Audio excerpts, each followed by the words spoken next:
This is not a lake, neither is it a swamp.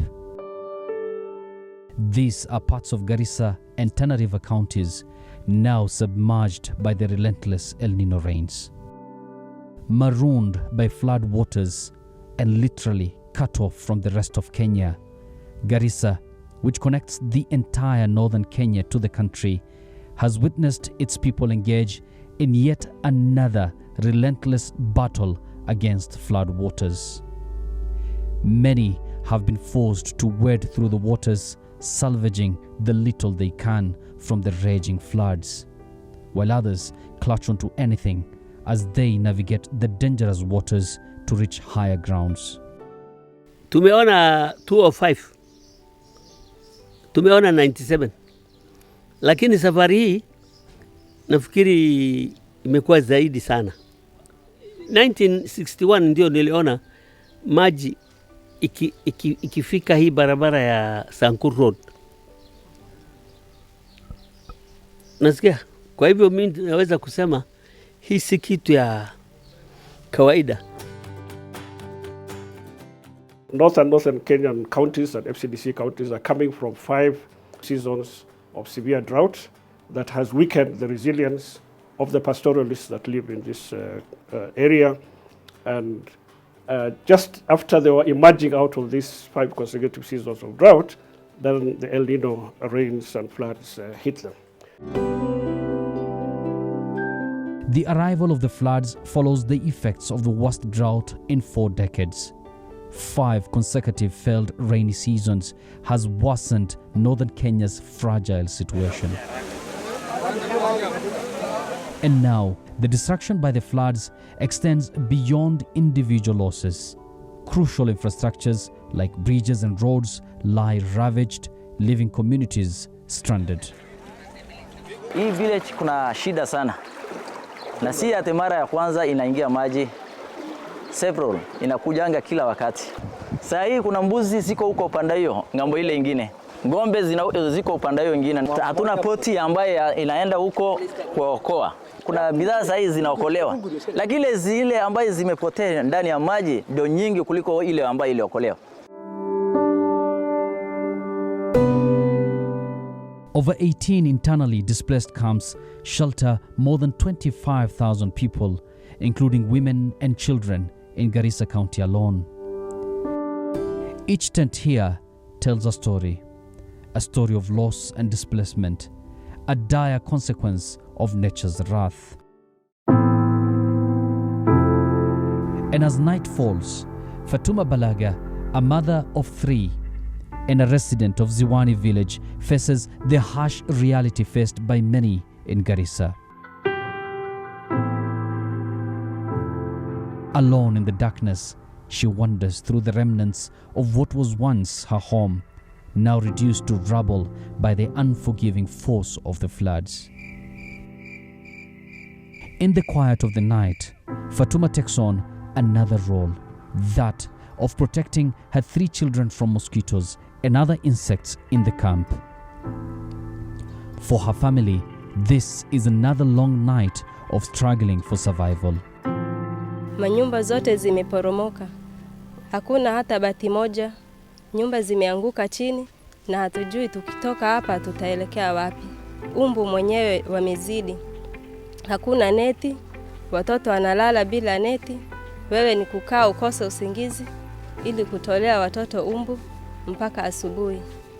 Na ukienda ukiangalia mahali nyumba yangu ilikuwa imesimama, saa hii hakuna hata mfano wa nyumba nilisimamisha hapo. Na sijui nikitoka hapa nitaenda nijenge nini nitakaa ndani. Fatuma's story is just one among thousands of others affected by the floods, both in Garissa and Tana River counties, as well as much of northern Kenya.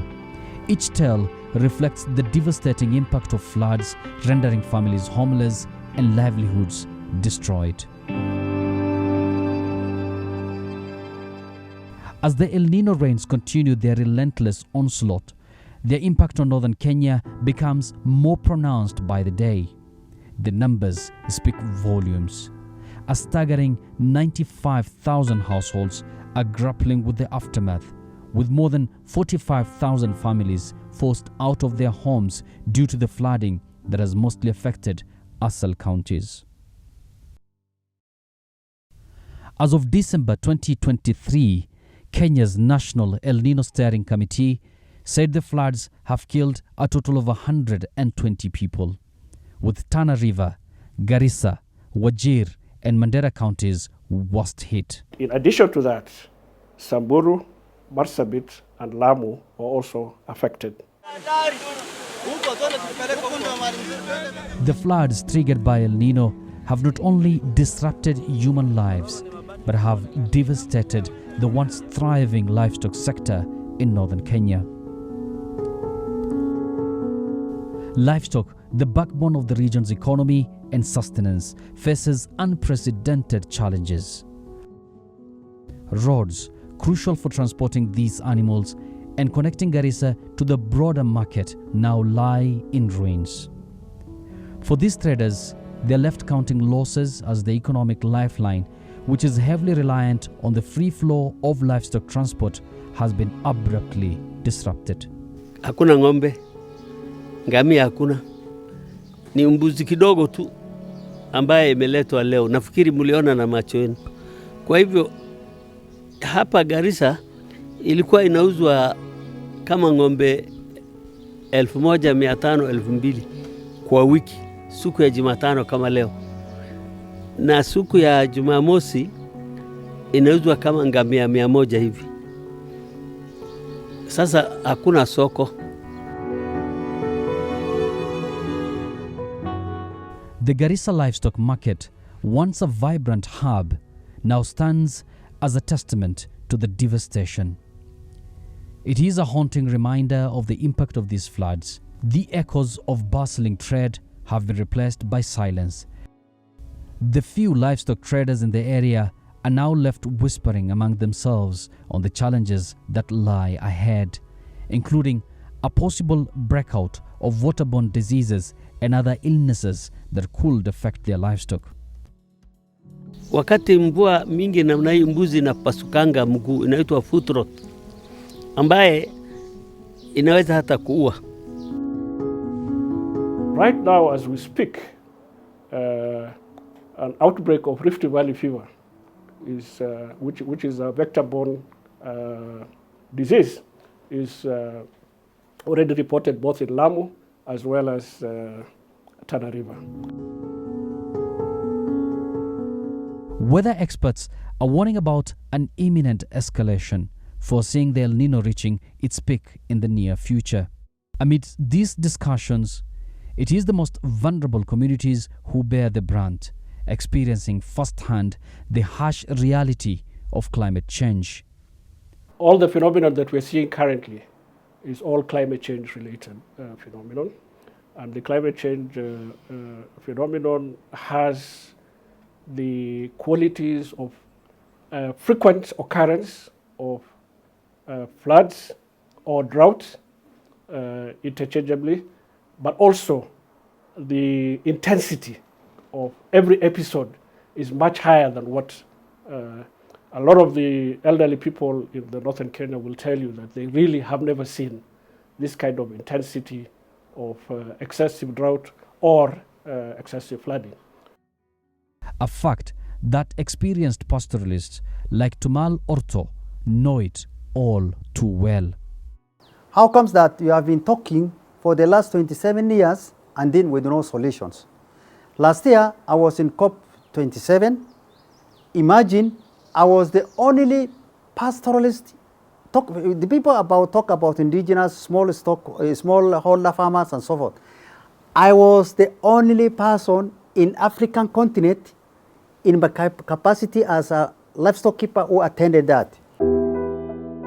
For him, the impact of climate change is a present threat to his way of life. In pastoral communities, there's two things. There's time of plenty and the time of scarcity. Now is the time of plenty. How shall I prepare for the time of scarcity so that I manage my livestock? I have to be a resilient livestock keeper, adaptive, using simple animal livestock husbandry, about the diseases, about the pasture, about the water, about the animal welfare, about the herding, about the herd splitting, which means, in other words, you also do family planning with the animals so that some can give birth during the dry period, during the rainy season, and some give birth during the dry. Welcome to the World Climate Action Summit at COP28 UAE.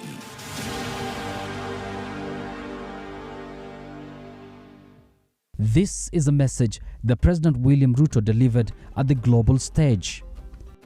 We got ourselves here, this problem of climate change, because of energy, fossil fuel energy. We will get out of here again because of energy, renewable energy. And that renewable energy is in abundance in Africa.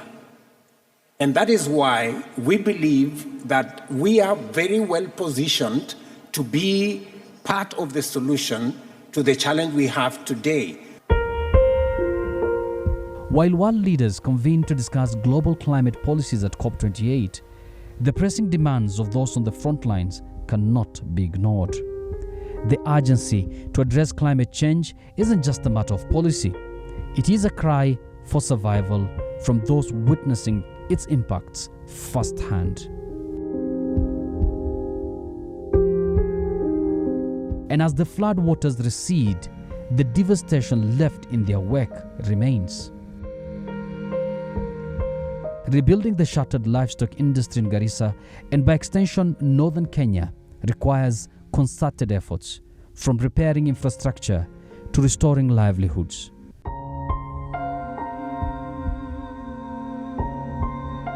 The road to recovery for the once thriving trade and the affected communities is now facing real challenges, demanding immediate attention and sustained aid to resurrect this essential aspect of northern Kenya's economy.